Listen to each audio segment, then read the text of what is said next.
Today we are exploring Badbury Rings, one of Dorset's ancient treasures. Built over 2,000 years ago by a tribe called the Durotriges, these earthworks have been standing since around 600 BC.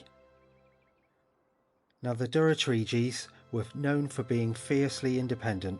They lived in small farming communities and defended themselves with forts like this when times got tough. Building something like this wasn't easy. Imagine digging miles of deep ditches and piling up these massive banks all by hand. They didn't have any metal tools or diggers, JCBs, anything like that you'd think of today. Just wooden spades, antler picks and a lot of back-breaking effort. Every basket of earth dug out became part of these towering defences. At the top of the banks they would have built sharp wooden fences, palisades, to make it even harder for anyone to get in. One of the biggest mysteries about Badbury Rings is exactly what sort of role it played beyond being a defensive fort. Was it mainly a military stronghold? Was it a political centre, a marketplace, or perhaps a religious site? Archaeologists still debate how much of the activity here was focused on defence versus everyday community life or spiritual gatherings. So the one big unknown is, what was life really like inside the rings, and what was the fort's true purpose beyond just protection?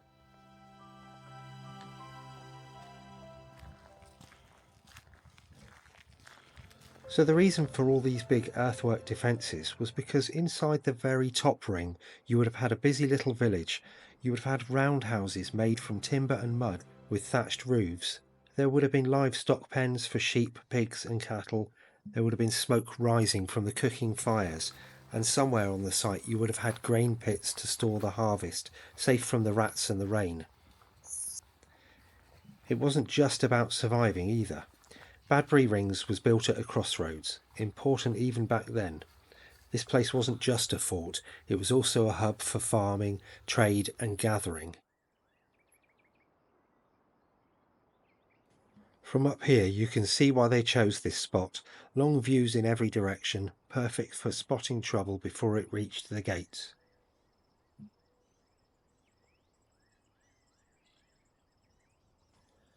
Unfortunately for the community that was living here, there was one thing that Badbury Rings doesn't have, and that's a natural spring.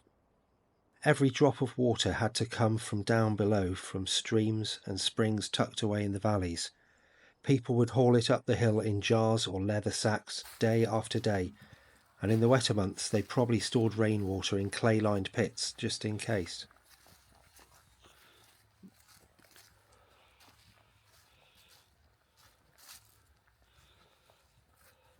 You can now imagine, life here wasn't easy, but for the Durotriges, the safety and freedom of living above the land made it worth every bit of hardship.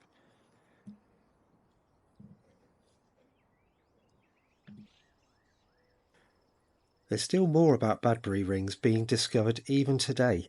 Just a few years ago, archaeologists uncovered the remains of a Roman temple complex nearby, showing this hill stayed important long after the Iron Age. They also found signs of a lost Roman town, Vindocladia, just south of here, and thanks to aerial scanning we now know there were hidden Roman roads stretching out from Badbury Rings like spokes from a wheel. All of it proves this wasn't just a lonely hill fort, it was the heart of the thriving community for centuries.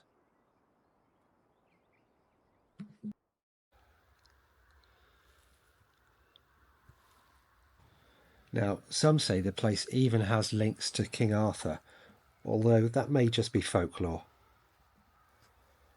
Some theories suggest it might be the site of a pivotal battle in Arthur's career.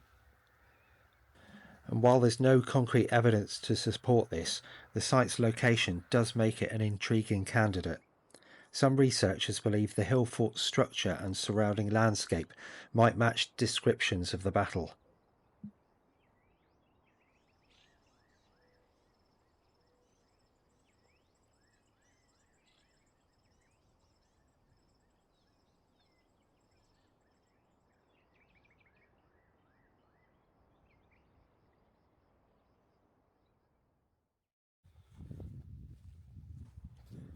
Standing here today, it's easy just to see grass and earthworks, but once this place was alive with people, with stories, struggles and survival.